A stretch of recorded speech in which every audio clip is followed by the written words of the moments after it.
ಶಾಸ್ತ್ರದ ದೃಷ್ಟಿಯಿಂದ ಓಂಕಾರವನ್ನು ನೋಡೋಣ. ಹೇಗೆ ಅನ್ನುವಂಥ ಒಂದು ನೆಲೆಯಿಂದ ನೋಡಿದರೆ ಕೂಡ ಓಂಕಾರ ಬಹಳ ವಿಚಿತ್ರವಾಗಿ ತೆರೆದುಕೊಳ್ಳುತ್ತೆ. ಯಾಕೆಂದರೆ ಅದು ಮೊದಲು ನಮಗೆ ಭಗವಂತನ ಬಗ್ಗೆ ಏನು ಹೇಳೋದು ಅಂದರೆ ಆ ಅನ್ನೋದು.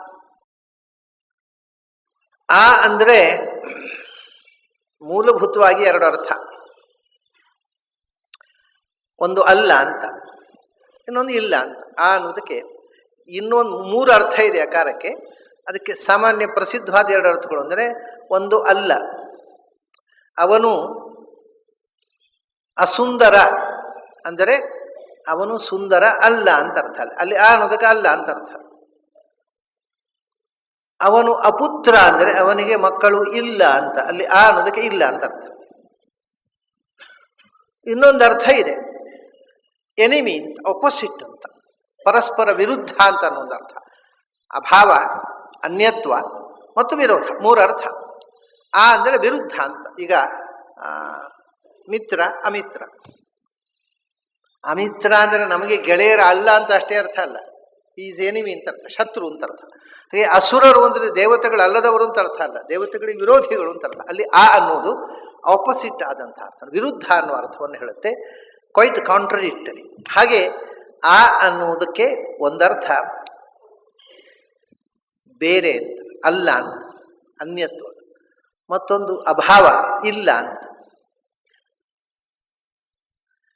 ಅಘಟಂ ಭೂತಲಂ, ನೆಲದಲ್ಲಿ ಮಡಕೆ ಇಲ್ಲ. ನೆಲ ಮಡಕೆ ಅಲ್ಲ ಅಂತ ಅರ್ಥ ಅಲ್ಲ, ನೆಲದಲ್ಲಿ ಮಡಕೆ ಇಲ್ಲ. ಹಾಗೆ ಅಲ್ಲಿ ಕೆಲವು ಕಡೆ ಅಂದರೆ ಅದು ಅಭಾವ ಅಂತಾರೆ, ಇಲ್ಲದಿರ್ಬೇಕು, ಅಭಾವ, ಆಬ್ಸೆನ್ಸ್. ಅಭಾವ ಅನ್ನೋದು ಕೆಲವು ಕಡೆ ಅರ್ಥ. ಅವನು ಸುಂದರ ಅಲ್ಲ, ಅಲ್ಲ ಅಂದ್ರೆ ಈಸ್ ಡಿಫರೆಂಟ್ ಫ್ರಮ್, ಅಲ್ಲಿ ಭಿನ್ನ, ಅವನು ಸುಂದರವಾದ ವಸ್ತುವಿಗಿಂತ ಭಿನ್ನ. ಅಲ್ಲ ಅಂದರೆ ಅಲ್ಲಿ ಭೇದ, ಭೇದ, ಅಭಾವ ಮತ್ತು ವಿರೋಧ. ಈ ಮೂರು ಅರ್ಥಗಳನ್ನು ಆಕಾರ ಹೇಳುತ್ತೆ. ಮೂರೇ, ನಾಲ್ಕನೇ ಅರ್ಥ ಅದಕ್ಕಿಲ್ಲ. ಭಾಷಾಶಾಸ್ತ್ರದ ಪ್ರಕಾರ ಈ ಮೂರೇ ಅರ್ಥ ಇರುವುದು. ತಮಾಷೆ ಏನು ಅಂದರೆ, ದೇವರು ಅಂದರೆ ಏನು? ನಮಗೆ ದೇವರ ಬಗ್ಗೆ ತಿಳ್ಕೋಬೇಕಪ್ಪ, ನಾವು ದೇವರನ್ನು ಉಪಾಸನೆ ಮಾಡಬೇಕು ಅಂದರೆ ನೋಡಿ, ಎಷ್ಟು ದೊಡ್ಡ ಭಾಷಾಶಾಸ್ತ್ರಜ್ಞರು, ಪ್ರಾಚೀನರು. ಆ ಅಂದರು, ಓಂಕಾರ ಅದ್ರ ಮೊದಲ ದೇವರು ಅಂದರೆ ಆ. ಇದೊಂದು ತಮಾಷೆ ಏನು ಗೊತ್ತುಂಟ? ಭಾಷಾಶಾಸ್ತ್ರದ ಒಂದು ನೆಲೆಯಿಂದ ಇದನ್ನು ನೋಡಬೇಕು ಅಂತ ನಾನು ಅದಕ್ಕೆ ಹೇಳಿದ್ದು. ಭಾಷಾಶಾಸ್ತ್ರದಲ್ಲಿ ಒಂದು ಸಂಗತಿ ಏನು ಅಂದರೆ, ನಮಗೆ ಗೊತ್ತಿಲ್ಲದೆ ಇದ್ದ ಶಬ್ದವನ್ನು ಭಾಷೆಯ ಮೂಲಕ ಇನ್ನೊಬ್ಬನಿಗೆ ಗೊತ್ತುಪಡಿಸ್ಲಿಕ್ಕೆ ಬರೋದಿಲ್ಲ. ಇದು ಒಂದು ಬೇಸಿಕ್ ಆದ ಸಂಗತಿ ಭಾಷಾಶಾಸ್ತ್ರದಲ್ಲಿ. ನಮಗೆ ಗೊತ್ತಿಲ್ಲದೆ ಇದ್ದ ಸಂಗತಿಯನ್ನ ಯಾವುದೇ ಭಾಷೆಯ ಮೂಲಕ ಗೊತ್ತುಪಡಿಸಲಿಕ್ಕೆ ಆಗುವುದಿಲ್ಲ. ಗೊತ್ತಿದ್ದ ಸಂಗತಿಯನ್ನ ಭಾಷೆಯ ಮೂಲಕ ನೆನಪು ಮಾಡಲಿಕ್ಕಾಗತ್ತೆ. ಈಗ ಒಬ್ಬ ಮನುಷ್ಯನಿಗೆ ಆನೆ ಅಂದರೆ ಏನು ಅಂತ ಗೊತ್ತೇ ಇಲ್ಲ, ಆ ಶಬ್ದವಾದ ಪರಿಚಯವೇ ಇಲ್ಲ ಆ ಪ್ರಾಣಿದು. ಅವನಿಗೆ ನೀವು ಗಜ ಅಂತ ಹೇಳಿ, ಎಲಿಫೆಂಟ್ ಅಂತ ಹೇಳಿ, ಆನೆ ಅಂತ ಹೇಳಿ, ಏನು ಹೇಳಿದ್ರು ಒಂದೇ. ಅದು ಕಮ್ಯುನಿಕೇಟ್, ಯಾಕಂದ್ರೆ ಆ ವಸ್ತುವೇ ಗೊತ್ತಿಲ್ಲ ಅವನಿಗೆ. ವಸ್ತುವಿನ ಪರಿಚಯ ಇಲ್ಲದವನಿಗೆ ಯಾವ ಶಬ್ದ ಹೇಳಿದ್ರು ಒಂದೇ. ಶಬ್ದ ವಸ್ತುವನ್ನು ಪರಿಚಯಿಸಿಕೊಡುವುದಿಲ್ಲ. ವಸ್ತುವಿನ ಪರಿಚಯ ಆದ ಮೇಲೆ ನಾವು ಕರ್ಕೊಂಡು ಹೋಗ್ತೇವೆ, ಕರ್ಕೊಂಡೋಗಿ ಝೂನಲ್ಲಿ ತೋರಿಸ್ತೇವೆ, ಅದು ಆನೆ ಅಂತ ಮಕ್ಕಳಿಗೆ ತೋರಿಸ್ತೇವೆ. ತಕ್ಷಣ ಆಮೇಲೆ ಆನೆ ಅಂತ ಹೇಳಿದ ಕೂಡಲೇ ಆ ಪ್ರಾಣಿ ನೆನಪಾಗುತ್ತೆ. ಸೊ ಭಾಷೆಗೆ ಗೊತ್ತಿಲ್ಲದೆ ಇದ್ದದ್ದನ್ನು ಗೊತ್ತುಪಡಿಸುವ ಶಕ್ತಿ ಇಲ್ಲ, ಗೊತ್ತಿದ್ದದ್ದನ್ನು ನೆನಪಿಸುತ್ತೆ ಅಷ್ಟೇ. ಯಾವ ಭಾಷೆ ಆದರೂ ಸರಿ, ನಮಗೆ ಗೊತ್ತಿಲ್ಲದೆ ಇದ್ದ ಸಂಗತಿಯನ್ನು ಶಬ್ದದಿಂದ ತಿಳಿಸ್ಲಿಕ್ಕೆ ಬರೋದಿಲ್ಲ. ಬರೀ ಶಬ್ದ ಅಷ್ಟೇ. ಅದು ನಗಾರಿ ಶಬ್ದ ಆಗಿ ಏನೋ ಶಬ್ದ ಮಾಡಿದ್ರಪ್ಪ, ಆಯಿತು 1 ಗಂಟೆ ಭಾಷಣ ಮಾಡಿದ್ರೆ ಎಂತೂ ಅರ್ಥ ಆಗಲಿಲ್ಲ ನನಗೆ ಅಂತ ಅಷ್ಟೇ. ಅದು ಗೊತ್ತಾಗಬೇಕಾಗಿದ್ದನ್ನು, ಇದು ಬ್ರಹ್ಮ, ದೇವರು ಅಂದರೆ ಏನು? Who is Brahman, what is Brahman? ಹೆಂಗೆ ಹೇಳೋದು ಶಬ್ದದಿಂದ? ಏನು ಹೇಳಿದ್ರು ಶಬ್ದವೇ ಅಲ್ವಾ? ಯಾಕೆಂದ್ರೆ ಯಾರಿಗೆ ಬ್ರಹ್ಮ ಅಂದ್ರೆ ಏನು ಅಂತ ಗೊತ್ತಿಲ್ಲವೋ ಅವನಿಗೆ ಯಾವ ಶಬ್ದದಿಂದ ಹೇಳಿದ್ರು ಒಂದೇ. ಇದೇ ನ ತತ್ರ ಚಕ್ಷುರ್ಗಚ್ಚತಿ ನ ವಾಗ್ಗಚ್ಚತಿ ನೋ ಮನಃ ಯಥೋ ವಾಚೋ ನಿವರ್ತಂತೆ ಪ್ರಾಪ್ಯ ಮನಸಾ ಸಹ. ಯಾವ ಶಬ್ದದಿಂದಲೂ ಹೇಳಲಿಕ್ಕಾಗದ ಸಂಗತಿ. ಯಾಕೆಂದ್ರೆ ಗೊತ್ತಿಲ್ಲದೆ ಇದ್ದ ಸಂಗತಿಯನ್ನು ಯಾವ ಶಬ್ದದಿಂದ ಹೇಳಿದ್ರು ಒಂದೇ, ಹೇಳಿದ್ರು ಒಂದೇ. ಇದು ಮೂಲಭೂತವಾಗಿ ಭಾಷೆಯ ಒಂದು ಸಮಸ್ಯೆ. ಇದನ್ನು ಬಹಳ ಜನ ಗಮನಿಸಿರೋದಿಲ್ಲ. ಏನಿದ್ರು ಅದು ಭಾಷೆಯ ಮೂಲಕ ತಿಳಿಸ್ಲಿಕ್ಕೆ ಬರುತ್ತೆ ಅಂತ ತಿಳ್ಕೊಂಡು ಬಿಟ್ಟಿದ್ದಾರೆ. ಭಾಷೆಯ ಮೂಲಕ ತಿಳಿಸ್ಲಿಕ್ಕೆ ಆಗೋದಿಲ್ಲ. ನಮಗೆ ಗೊತ್ತಿದ್ದದ್ದನ್ನು ಮಾತ್ರವೇ ಭಾಷೆಯ ಮೂಲಕ ಇನ್ನೊಬ್ಬರಿಗೆ ಕಮ್ಯುನಿಕೇಟ್ ಮಾಡಬಹುದು ಹೊರತು ನಮಗೆ ಗೊತ್ತಿಲ್ಲದೆ ಇದ್ದದ್ದನ್ನು ಭಾಷೆಯ ಮೂಲಕ ಇನ್ನೊಬ್ಬರಿಗೆ ಗೊತ್ತುಪಡಿಸಲಿಕ್ಕೆ ಆಗುವುದಿಲ್ಲ. ಹಾಗಾಗಿ ಈಗೊಂದು ಕಷ್ಟ ಇದಲ್ಲ. ದೇವರು ಅಂದರೆ ಎಂಥದ್ದು ಹೇಳಬೇಕು ಇವ. ಯಾಕಂದ್ರೆ ಕಣ್ಣಿನಿಂದ ನೋಡ್ಲಿಕ್ಕೆ ಆಗುವಂಥದ್ದಲ್ಲ, ಪ್ರತ್ಯಕ್ಷಕ್ಕೆ ಸಿಗುವಂಥದ್ದಲ್ಲ. ಪ್ರತ್ಯಕ್ಷಕ್ಕೆ ಸಿಗದೇ ಇದ್ದದ್ದನ್ನು ಲಾಜಿಕ್ ಮಾಡೋದು ಎಂಥದ್ದು? ಏನು ಲಾಜಿಕ್ಕು ಮಾಡ್ಲಿಕ್ಕೆ ಬರೋದಿಲ್ಲ. ಹಾಗಾದ್ರೆ ಇನ್ಫರೆನ್ಸು ಇಲ್ಲ, ಪರ್ಸೆಪ್ಷನ್ನೂ ಇಲ್ಲ. ಮತ್ತು ಹಾಗಾದರೆ ಯಾವುದನ್ನು ಶಬ್ದದಿಂದ ಹೇಳಲಿಕ್ಕೆ ಆಗುವುದಿಲ್ಲವೋ ಅದನ್ನು ಶಿಷ್ಯನಿಗೆ ಶಬ್ದದ ಮೂಲಕವೇ ಗುರು ಪರಿಚಯಿಸಿಕೊಡ್ಬೇಕು. ಇದು ಒಂದು ಅನಿವಾರ್ಯತೆ, ಫಿಲಾಸಫಿಯ ಅನಿವಾರ್ಯತೆ. ಶಬ್ದದಿಂದ ಹೇಳಲಿಕ್ಕೆ ಆಗದ್ದನ್ನು ಶಬ್ದದ ಮೂಲಕವೇ ಹೇಳೋದು. ಅದಕ್ಕೇನು ಮಾಡಿದರು? ಬಹಳ ಅದ್ಭುತವಾದ ಎಕ್ಸ್ಪ್ರೆಷನ್ ಇದು. ಏನು ಅಂದರೆ, ನಿಮಗೆ ಯಾವುದೇ ಒಂದು ಶಬ್ದದ ಮೂಲಕ ಮೊದಲು ಪರಿಚಯಿಸುವ ವಿಧಾನ ಏನು ಗೊತ್ತುಂಟ? ಪಾಸಿಟಿವ್ ಆಗಿ ಪರಿಚಯ ಮಾಡಿಸ್ಲಿಕ್ಕೆ ಬರೋದಿಲ್ಲ. Only negative introduction is possible. ಇವಾಗ ಒಬ್ಬ ಮನುಷ್ಯ ಅವನ ಜೀವಮಾನದಲ್ಲೇ ಕಾಫಿ ಕುಡಿದಿಲ್ಲ. ನಾನು ನೋಡಿದ್ದೇನೆ ಅಂಥವ್ರನ್ನ, ಬಹಳ ಮಂದಿಯನ್ನು. ಕಾಫಿಗೆ ಹಳಬರು ಹಿಂದಿನವರು ಕಾಫಿಯನ್ನು ಟೇಸ್ಟೇ ಮಾಡಿರೋದಿಲ್ಲ. ಅವರು ಸಪೋಸ್ ನಿಮ್ಮ ಹತ್ರ ಕೇಳಿದ್ರು ಅಂತ ಇಟ್ಕೊಳ್ಳಿ, ನೀವು ದಿನಾ ಕಾಫಿ ಕುಡಿತೀರಲ್ಲ, ಹೇಗಿರುತ್ತೆ ಅದು? ಹೇಗಿರುತ್ತೆ ಅಂದರೆ ಗ್ಲಾಸ್ನಲ್ಲಿ ತಂದು ತೋರಿಸುವುದಾ? ಲಿಕ್ವಿಡ್ ಆಗಿ ಹೀಗಿರುತ್ತೆ ಅಂತ. ಅವರು ಕೇಳೋದು ಅದರ ಟೇಸ್ಟ್ ಹೇಗಿರುತ್ತೆ ಅಂತ. Can you explain the taste of coffee through words to anybody else?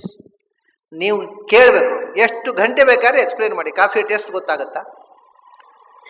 ಶಬ್ದ ಅಷ್ಟೇ. ಕಾಫಿ ಅಂದರೆ ಹೇಗಿತ್ತು, ಏನೋ ವರ್ಣನೆ ಮಾಡಿದ್ರಪ್ಪ, ಭಾರಿ ರುಚಿ ಅಂತೆ. ಏನು ಹಾಗಂದ್ರೆ ನನಗೆ ಗೊತ್ತಿಲ್ಲಪ್ಪ, ನಾನು ನೋಡಿಲ್ಲ, ನಾನು ಕುಡಿದು ನೋಡಿಲ್ಲ, ನನಗೆ ಗೊತ್ತಿಲ್ಲ. ರಾತ್ರಿ ಬೆಳಗಿನ ತನಕ ನೀವು ಪ್ರವಚನ ಮಾಡಿದ್ರು ಕೂಡ ಕಾಫಿ ಅಂದ್ರೆ ಏನು ಅಂತ ಗೊತ್ತಾಗಲ್ಲ, ಬ್ರಹ್ಮ ಅಂದ್ರೆ ಏನು ಅಂತ ಗೊತ್ತಾಗುತ್ತಾ? ಕಾಫಿ ಏನು ಅಂತ ಶಬ್ದದಿಂದ ಎಕ್ಸ್ಪ್ಲೈನ್ ಮಾಡಿ ಇನ್ನೊಬ್ಬರಿಗೆ ಕಮ್ಯುನಿಕೇಟ್ ಮಾಡ್ಲಿಕ್ಕೆ ಆಗೋದಿಲ್ಲ, ಬ್ರಹ್ಮ ತತ್ವವನ್ನು ಮಾಡ್ಲಿಕ್ಕೆ ಆಗತ್ತಾ? ಸೊ ಇದು ಸಮಸ್ಯೆ. ಅದಕ್ಕೆ ಒಂದು ಟೆಕ್ನಿಕ್ ಮಾಡಿದ್ರು ಅವರು. ಕಾಫಿ ಅಂದರೆ ಏನು ಅಂದರೆ ಏನು ಹೇಳ್ಬೋದು ಗೊತ್ತುಂಟ? ಬಹಳ ಅಂದರೆ, ನೀವು ಎಂಥದ್ದು ಕುಡಿದಿದ್ದೀರಿ? ನಾವು ಹಾಲು ಕುಡಿದಿದ್ದೀವಿ, ಹಾಲಿನ ಹಾಗಿಲ್ಲ. ಕಾಫಿ ಹಾಲಿನ ಹಾಗಿಲ್ಲ. ಆಮೇಲೆ ಜ್ಯೂಸ್ ಕುಡಿದಿದ್ದೀರಿ, ಜ್ಯೂಸಿನ ಹಾಗಿಲ್ಲ. ನೀವು ಯಾವುದೆಲ್ಲ ಕುಡಿದಿದ್ದೀರಿ ಅದು ಯಾವುದ್ರ ಹಾಗೂ ಇಲ್ಲ. ಅಷ್ಟೇ, ಶಬ್ದದಿಂದ ಹೇಳಲಿಕ್ಕೆ ಹೇಗಿದೆ ಅಂತ ಹೇಳಲಿಕ್ಕೆ ಬರೋದಿಲ್ಲ, ಹೇಗಿದೆ ಅಂತ ಹೇಳಲಿಕ್ಕೆ ಬರೋದಿಲ್ಲ. ನೀವು ಕುಡಿದು ನೋಡಿದ್ದು ಯಾವುದೂ ಅಲ್ಲ. ಅದೇ ಏನು ಬ್ಯೂಟಿಫುಲ್ ನೋಡಿ. ಇದು ಭಾಷಾಶಾಸ್ತ್ರದ ಪ್ರಕಾರ ಭಗವಂತನ ಬಗ್ಗೆ ಹೇಳಲಿಕ್ಕೆ ಸಾಧ್ಯ ಇರುವ ಏಕಮಾತ್ರ ಎಕ್ಸ್ಪ್ರೆಷನ್. ಅವನು ಏನು ಅಂದರೆ, ನೀವು ತಿಳ್ಕೊಂಡು ಯಾವುದೂ ಅಲ್ಲ ಅದು, ಅಷ್ಟೇ. ನೋಡಿ, ತಿಳಿಸೋ ವಿಧಾನ, ಶಬ್ದದಿಂದ ತಿಳಿಸ್ಲಿಕ್ಕೆ ಆಗದ್ದನ್ನು ತಿಳಿಸೋ ವಿಧಾನ ಏನು ಅಂದರೆ, ಪ್ರಪಂಚದಲ್ಲಿ ನಿನಗೆ ಏನೇನು ಗೊತ್ತಿದೆ ಅದು ಯಾವುದೂ ಅಲ್ಲ. It is totally different from all the non things. ನಿನಗೆ ಗೊತ್ತಿರುವ ಯಾವುದೂ ಅಲ್ಲ ಅದು. ಅಂದರೆ ನೇತಿ ನೇತಿ ಆತ್ಮ ಅಗೃಹ್ಯ ನಹಿ ಗೃಹ್ಯತೆ. ಉಪನಿಷತ್ತು ಹೇಳಿದ ದೇವರು ಅಂದರೆ ನಿನಗೆ ಗೊತ್ತಿರುವ ಯಾವ ವಸ್ತುವು ಅಲ್ಲ. ಹೀಗೆ ಹೇಳಿದ್ರೆ ಅರ್ಥ ಆಗುತ್ತೆ, ನೆಗೆಟಿವ್ ಹೇಳಿ ಅರ್ಥ ಆಗುತ್ತೆ. ಯಾಕೆಂದ್ರೆ ಗೊತ್ತಿದ್ದದ್ದು ಯಾವುದೊಂದು ಗೊತ್ತಿದೆ, ಅದು ಅಲ್ಲ ಅಂತಿಷ್ಟು ಗೊತ್ತಾಯ್ತು. ಹಾಗಾಗಿ ದೇವರ ಬಗ್ಗೆ ಹೇಳೋದೇನು ಅಂದರೆ, ಅದು ನಿನಗೆ ಗೊತ್ತಿದ್ದದ್ದಲ್ಲ. ಅದು ಮಣ್ಣಲ್ಲ, ಅದು ನೀರಲ್ಲ, ಅದು ಬೆಂಕಿಯಲ್ಲ, ಅದು ಗಾಳಿಯಲ್ಲ, ಅದು ಆಕಾಶ ಅಲ್ಲ. ನಮಗೆ ಗೊತ್ತಿರೋದು ಈ 5ರದ್ದೇ ಕಾಂಬಿನೇಷನ್ನಿಂದ ಆದ ಪ್ರಪಂಚ ಹೊರತು ಈ 5ರ ಆಚೆಗೆ ಇದ್ದದ್ದು ಯಾವುದೂ ನಮಗೆ ಗೊತ್ತಿಲ್ಲ. ನಮಗೆ ಗೊತ್ತಿರೋದು ಈ 5. ಪ್ರಪಂಚದಲ್ಲಿ ಯಾವ ವಸ್ತು ತೆಗೆದರೂ ಅದರಲ್ಲಿ ಇರೋದು ಈ 5 ಕಂಟೆಂಟ್: ಮಣ್ಣು, ನೀರು, ಬೆಂಕಿ, ಗಾಳಿ, ಆಕಾಶ. ಅದು ಗುಲಾಬಿ ಹೂವಿನಲ್ಲೂ ಮಣ್ಣು, ನೀರು, ಬೆಂಕಿಯೇ ಇರೋದು. ಗುಲಾಬಿ ಹೂವು ಹಾಕಿದ ಗೊಬ್ಬರದಲ್ಲೂ ಮಣ್ಣು, ನೀರು, ಬೆಂಕಿಯೇ ಇರೋದು. ಗುಲಾಬಿಯಲ್ಲಿ ಹೂವಿನಲ್ಲೂ ಮಣ್ಣು, ನೀರು, ಬೆಂಕಿಯೇ. ಅದರ ಮುಳ್ಳಿನಲ್ಲೂ ಮಣ್ಣು, ನೀರು, ಬೆಂಕಿ. ಅದರ ಎಲೆಯಲ್ಲೂ ಮಣ್ಣು, ನೀರು, ಬೆಂಕಿ. ಅದರ ಕಾಂಡದಲ್ಲೂ ಮಣ್ಣು, ನೀರು, ಬೆಂಕಿ. ಇದರ ರೇಷಿಯೋ ಬದಲಾವಣೆಯಿಂದ ಒಂದು ಹೂ ಆಗುತ್ತೆ, ಒಂದು ಕಾಂಡ ಆಗುತ್ತೆ, ಒಂದು ಮುಳ್ಳಾಗತ್ತೆ, ಒಂದು ಸುಗಂಧ ಆಗುತ್ತೆ, ಒಂದು ದುರ್ಗಂಧ ಆಗುತ್ತೆ. ಎಲ್ಲದಲ್ಲೂ ಕಂಟೆಂಟ್ ಇರುವುದು 3. ತ್ರಿವೃತ್ತ ಕಾರಣ. ಹಾಗಾಗಿ ನಮಗೆ ಗೊತ್ತಿರುವುದೆಲ್ಲವೂ made of these 3 elements: earth, water and fire. ಅದು ಮಣ್ಣಿನಿಂದ ಮಾಡಿದ್ದಲ್ಲ, ಅದು ನೀರಿನಿಂದ ಮಾಡಿದ್ದಲ್ಲ, ಅದು ಬೆಂಕಿಯಿಂದ ಮಾಡಿದ್ದಲ್ಲ, ಗಾಳಿ ಅಲ್ಲ, ಆಕಾಶ ಅಲ್ಲ. ನಾ ಇದು ದೇವರನ್ನ ಮೊದಲು ಯಾವುದು ಹೌದು ಅಂತ ತಿಳಿಯುವುದು ಕಷ್ಟ, ಯಾವುದಲ್ಲ ಅಂತ ತಿಳ್ಕೊ, ಆಮೇಲೆ ಈ ಅಲ್ಲದ್ದು ಯಾವುದಂತ ಹುಡುಕ್ಲಿಕ್ಕೆ ಹೋಗು, ಸಿಗುತ್ತೆ. So this is the only way. ಶಬ್ದದ ಮೂಲಕ ಭಗವಂತನನ್ನ ತಿಳಿಸುವುದಕ್ಕೆ ಮೊದಲು ಕೊಟ್ಟ ಅಕ್ಷರ ಅವರು ಅಲ್ಲ, ನೀನು ತಿಳ್ಕೊಂಡದ್ದು ಯಾವುದು ಅಲ್ಲ. ಯಾಕೆ ಯಾಕೆ ಅಂದರೆ ಅದರಲ್ಲಿ ಇಲ್ಲ, ಏನಿಲ್ಲ. ನಾವು ಪ್ರಪಂಚದಲ್ಲಿ ಇದ್ದದ್ದು ಎಲ್ಲವೂ ಪ್ರಪಂಚದಲ್ಲಿ ಇರುವಂತಹದ್ದಲ್ಲಿ 3 ಗುಣಗಳಿಂದ ನಿರ್ಮಾಣವಾದದ್ದೇ ಇರುವುದು. ಮಣ್ಣು, ನೀರು, ಬೆಂಕಿ. ಮಣ್ಣು ಅಂದರೆ ತಮೋಗುಣ, ನೀರು ಅಂದರೆ ರಜೋಗುಣ, ಬೆಂಕಿ ಅಂದರೆ ಸತ್ವಗುಣ. ಸತ್ವ, ರಜಸ್ಸು, ತಮಸ್ಸು. ಸೊ ಪ್ರತಿಯೊಂದು ವಸ್ತುವು ಈ 3 ಗುಣಗಳಿಂದ ನಿರ್ಮಾಣ ಮಾಡಿತ್ತು. ಅದರಲ್ಲಿ ಸತ್ವವೂ ಇಲ್ಲ, ರಜಸ್ಸು ಇಲ್ಲ, ತಮಸ್ಸು ಇಲ್ಲ. ಅದು ನೀನು ತುಳಿದ ಯಾವುದೂ ಅಲ್ಲ. ಯಾಕೆಂದರೆ ನೀನು ತುಳಿದ ವಸ್ತುವಿನಲ್ಲಿ ಇರುವಂತಹ ತ್ರಿಗುಣ ಅಲ್ಲಿ ಇಲ್ಲ. ಅದು ಸತ್ವ, ರಜಸ್, ತಮೋ ಗುಣಗಳಿಂದ ಅತೀತ. ತ್ರೈಗುಣ್ಯ ವರ್ಜಿತಮಜಂ ವಿಭವ, ತ್ರೈಗುಣ್ಯ ವರ್ಜಿತಂ. ಆದರೆ ಸತ್ವರಜಸ್ ತಮೋ ಗುಣಗಳಿಲ್ಲ. ನೀನು ತಿಳ್ಕೊಂಡಂತಹ ವಸ್ತು ಅಲ್ಲ, ನಿನಗೆ ಗೊತ್ತಿರುವಂತಹ ಯಾವ ಸಂಗತಿಯೂ ಅಲ್ಲಿ ಇಲ್ಲ. ಮತ್ತು ಗಮ್ಮತ್ತೇನೆಂದರೆ ನಮಗೆ ಸುಖ ಅಂತ ಗೊತ್ತುಂಟು, ಆದರೆ ನಮಗೆ ಸುಖ ಅಂದರೆ ದುಃಖದ ಒಟ್ಟಿಗಿರುವ ಸುಖ ಮಾತ್ರ ಗೊತ್ತಿರೋದು. ಸುಖ ದುಃಖ, ಅದು ಅಲ್ಲಿ ದುಃಖ ಇಲ್ಲ, ಅದು ಗೊತ್ತಿಲ್ಲ ನನಗೆ. ದುಃಖ ಇಲ್ಲದ ಸುಖ ಅನ್ನೋ ಸಂಗತಿಯೇ ಗೊತ್ತಿಲ್ಲ. ಆಮೇಲೆ ನಮಗೆ ಜ್ಞಾನ ಗೊತ್ತುಂಟಪ್ಪ, ನಾವು ಜ್ಞಾನಿಗಳು, ಆದರೆ ಅಜ್ಞಾನ ಉಂಟು. ಓಹೋ, ಅಜ್ಞಾನ ಇಲ್ಲದ ಜ್ಞಾನ ಅನ್ನೋ ವಿಷಯವೇ ಗೊತ್ತಿಲ್ಲ ನಮಗೆ. ಅಲ್ಲಿ ಅಜ್ಞಾನ ಇಲ್ಲದ ಜ್ಞಾನ, ಇದು ಯಾವುದೂ ನಿನಗೆ ಗೊತ್ತಿಲ್ಲ. ಆದ್ದರಿಂದ ನಿನಗೆ ಗೊತ್ತಿರುವ ಯಾವ ಸಂಗತಿಯೂ ಅಲ್ಲ. ಯಾಕೆಂದರೆ ನಿನಗೆ ಗೊತ್ತಿರುವ ವಸ್ತುವಿನಲ್ಲಿ ಏನಿದೆ ಅದು ಅಲ್ಲಿ ಇಲ್ಲ. ಹೀಗೆ ಮೊದಲು ನೆಗೆಟಿವ್ ಆಗಿ ಭಗವಂತನನ್ನ ಪರಿಚಯಿಸಿಕೊಡೋದು ಬಹಳ ಅದ್ಭುತವಾದ ವಿಧಾನ ಇದು. ನಾವು ಧ್ಯಾನ ಮಾಡುವುದಾದ್ರೂ ಹಾಗೆಯೇ ಮಾಡಬೇಕು. ಭಗವಂತನನ್ನ ತಿಳಿಯಲಿಕ್ಕೆ ಮತ್ತೆ ಅದು ನಿನ್ನ ತಿಳಿವಿಗೆ ಸಿಗುವಂಥದ್ದು ಅಲ್ಲ, ಕರೆ ಅಲ್ಲಿ ಹೋಯ್ತು. ಹಾಗಾದ್ರೆ ದೇವರನ್ನು ತಿಳಿಲಿಕ್ಕೆ ಪ್ರಯತ್ನ ಮಾಡೋದು ಯಾಕೆ? ಪ್ರಯತ್ನ ತಿಳಿಲಿಕ್ಕೆ ಆಗುವುದಲ್ಲ, ತಿಳಿಯುವಂಥದ್ದಲ್ಲ ಅಂದಮೇಲೆ ಬಿಟ್ಟು ಬಿಡೋಣ ಅಂದರೆ ಹಾಗಲ್ಲ. ನೀನು ತಿಳ್ಕೊಬೇಕೇನು ಅಂತ. ಅದು ತಿಳಿಲಿಕ್ಕೆ ಆಗುವಂತಹದ್ದಲ್ಲ ಅಂತ ತಿಳ್ಕೊಂಡಾಗಾಯ್ತಲ್ಲ. ದೇವರ ಬಗ್ಗೆ ಒಂದು ತಿಳುವಳಿಕೆ ಬಂತಲ್ಲ, ಅಷ್ಟಾದ್ರೂ ಗೊತ್ತಾಯ್ತಲ್ಲ.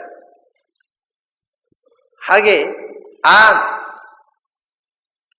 ಯಾಕೆ ಅಂದರೆ ಅದರ ನಂತರ ಸೆಮಿ ನೆಗೆಟಿವ್ ಆಗಿ ಹೇಳಿದ್ರು.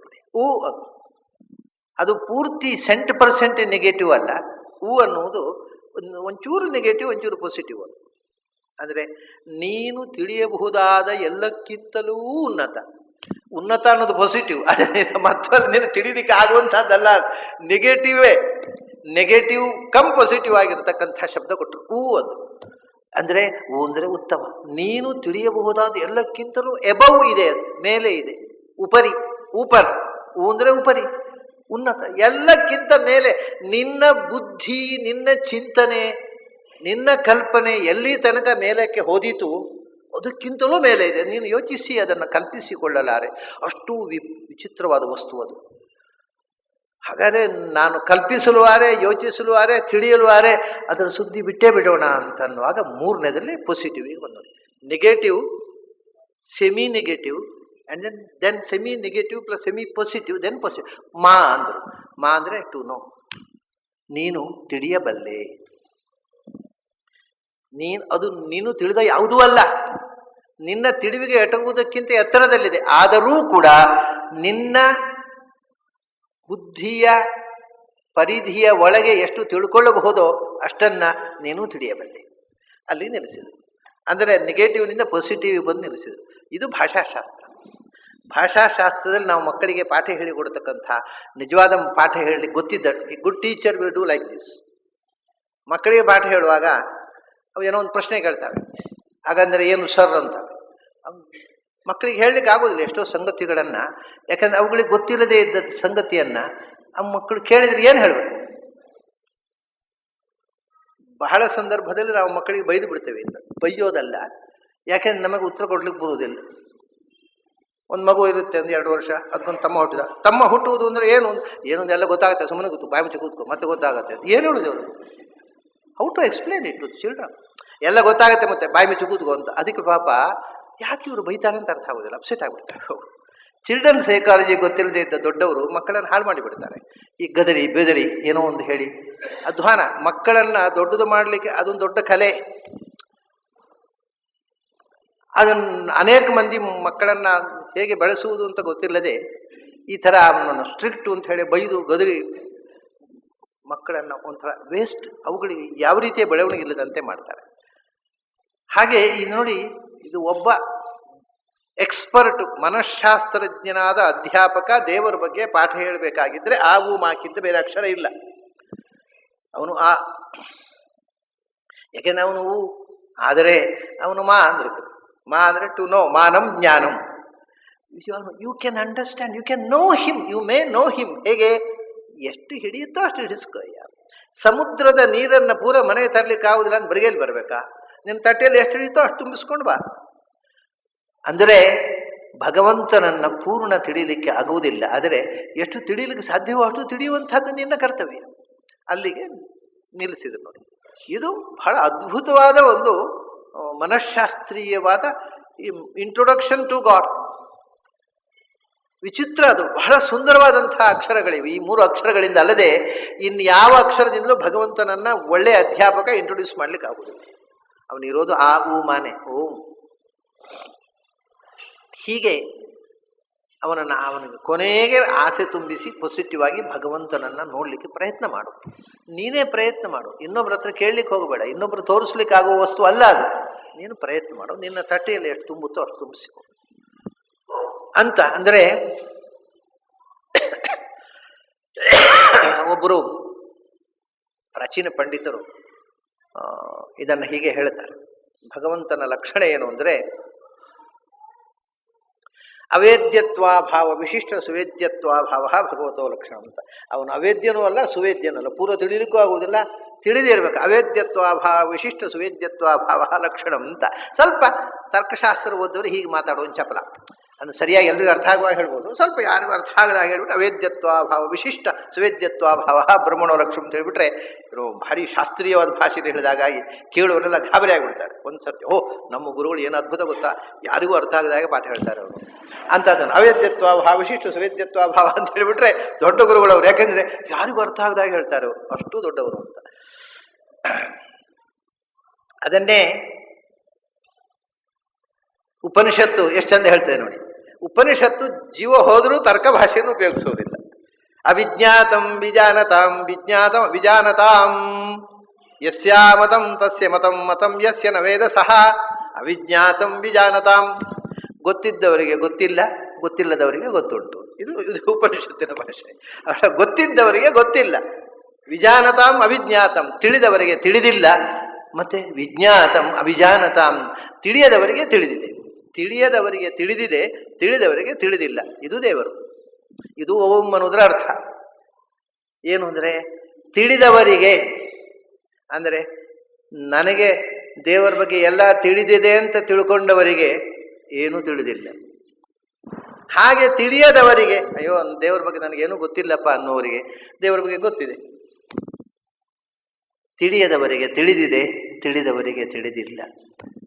ಅದನ್ನ ಅದು ಅದು ಮಾ. ಹೀಗೆ ಒಂದು ವಿಚಿತ್ರವಾದಂಥ ಅನುಭೂತಿಯನ್ನ ಬರೀ ಓಂಕಾರ, ಅದನ್ನು ನೀವು ಕಾನ್ಸಂಟ್ರೇಟ್ ಮಾಡಿ ಅದರ ಅದರ ಅದರ ಮಾ ಇದನ್ನು ಯೋಚನೆ ಮಾಡಿದರೆ ಅಲ್ಲೇ ಮುಳುಗಿ ಹೋಗ್ತೀವಿ ನಾವು. ಆ ಅರ್ಥದ ಜಲಧಿಯಲ್ಲಿ ಮುಳುಗಿಬಿಟ್ರೆ ಉಸಿರು ಕಟ್ಟುವುದಿಲ್ಲ. ಮುಳುಗಿದರೆ ಉಸಿರು ಕಟ್ಟುತ್ತೆ ಅಂತ ತಿಳ್ಕೋಬೇಡಿ, ಉಸಿರು ಕಟ್ಟುವುದಿಲ್ಲ. ಅದೊಂದು ಆನಂದವಾದ ವಿಹಾರ.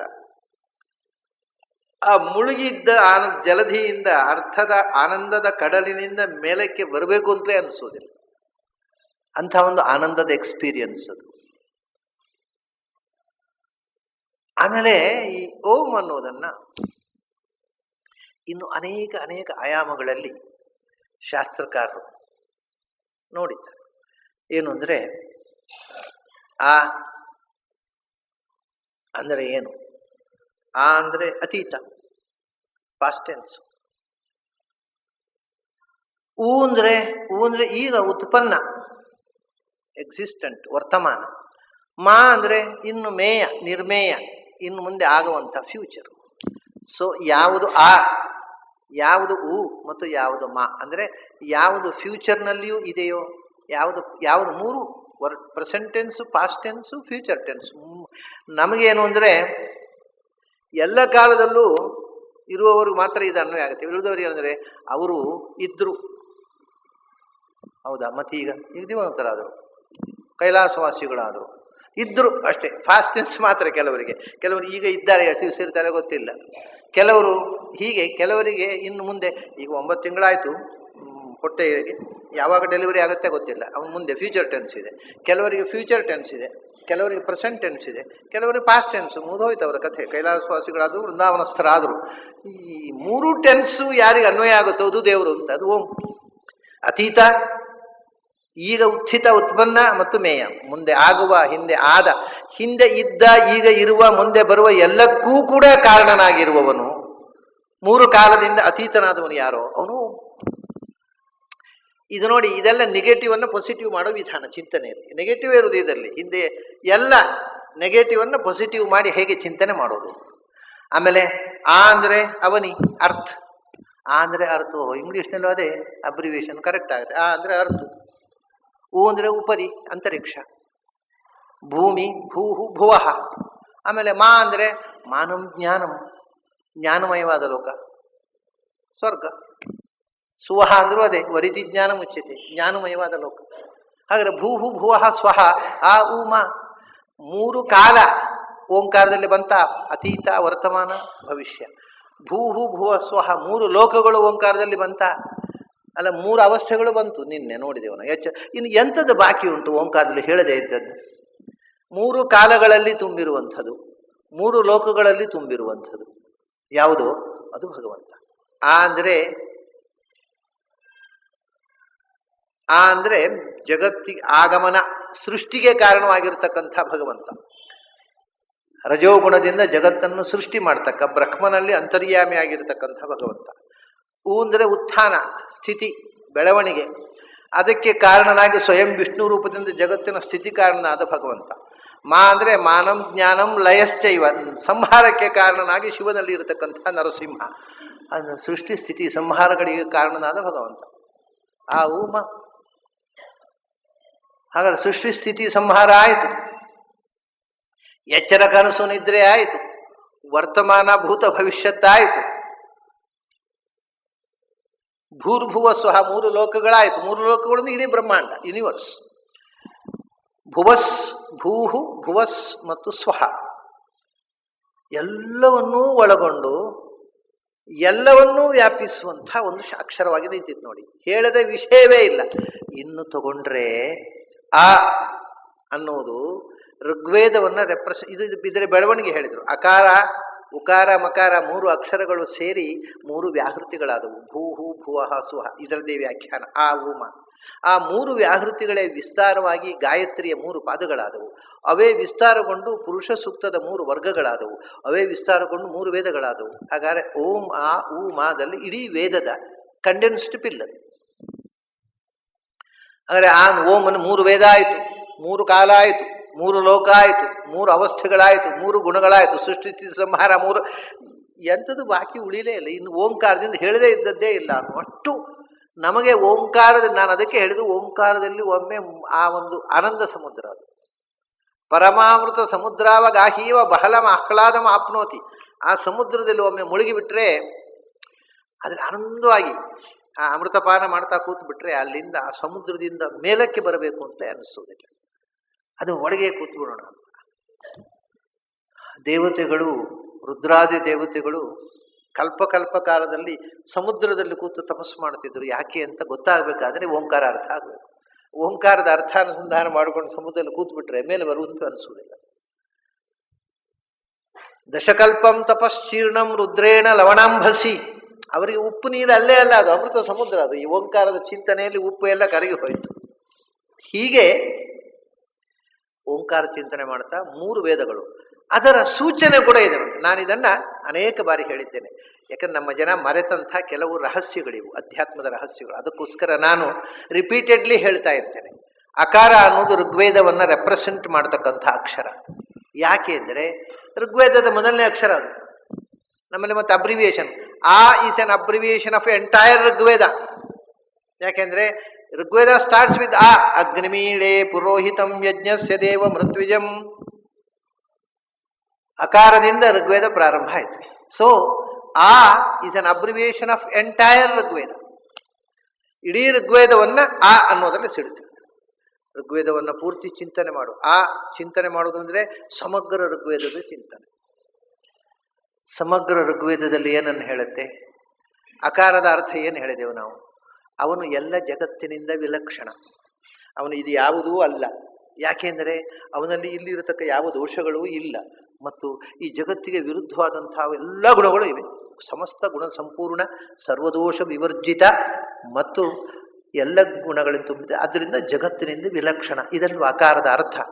ಋಗ್ವೇದ ಅನ್ನುವುದು ಭಗವಂತನ ಸಮಸ್ತ ನಾನಾ ಬಗೆಯ ನಾಮಗಳು.